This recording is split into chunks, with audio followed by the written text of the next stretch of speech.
Seaplane എന്ന ജലവിമാനത്തിന്റെ പരീക്ഷണ പറക്കലും അതുവഴിയുണ്ടായ വിവാദവും കേരളം ഏറെ ചർച്ച ചെയ്യുന്ന സമയമാണ്.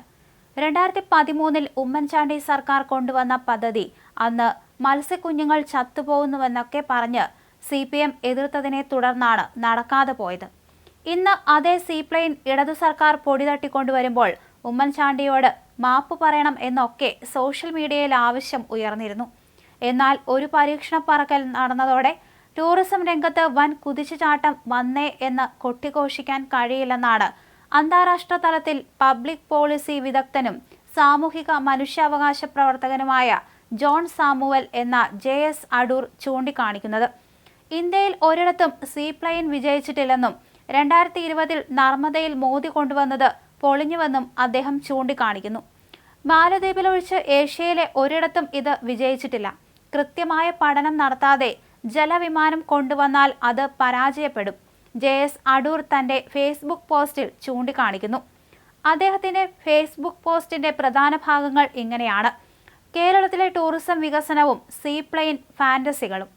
കേരളത്തിൽ ടൂറിസം ഉൾപ്പെടെ സർവീസ് സെക്ടറിലും ഗവേഷണ സെക്ടറിലും ലോകം നിലവാരത്തിൽ വളർന്നു. നമ്മുടെ പെർ ക്യാപിറ്റ ഇൻകം ഒരു 50 ലക്ഷം വരെയെങ്കിലും വേണമെന്ന് ആഗ്രഹം എനിക്കുണ്ട്. അങ്ങനെ വികസന സ്വപ്നങ്ങളൊക്കെ വളരെ നല്ലത്. കഴിഞ്ഞ വർഷം കേരളത്തിൽ 2.28 കോടി ടൂറിസ്റ്റ് യാത്രക്കാർ വന്നതിൽ ബഹുഭൂരിപക്ഷവും മിഡിൽ ക്ലാസ് ഇന്ത്യക്കാരാണ്. അതിൽ 6.5 ലക്ഷത്തോളം വിദേശ ടൂറിസ്റ്റുകളിൽ ഒരു വലിയ വിഭാഗം NRIകളാണ്. കേരളത്തിൽ ടൂറിസം മെച്ചപ്പെടണം, പക്ഷെ അതിനു വേണ്ടത് ചില അടിസ്ഥാന ടൂറിസം കാര്യങ്ങളാണ്.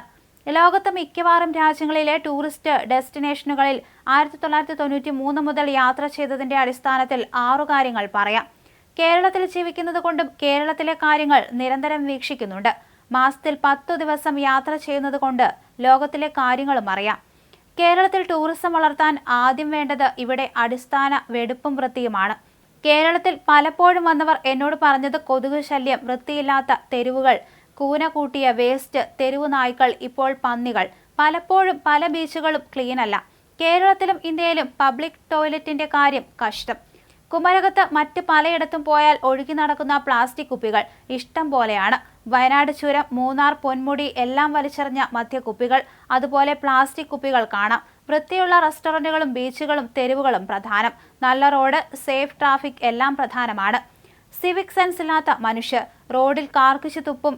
വെറുതെ ഒരു മര്യാദയുമില്ലാതെ ഹോൺ അടിച്ച് വണ്ടി വിടുന്നവർ, മര്യാദയില്ലാതെ ഹോൺ മുഴക്കിയോ ആരെയോ ഓവർടേക്ക് ചെയ്യുന്നവർ.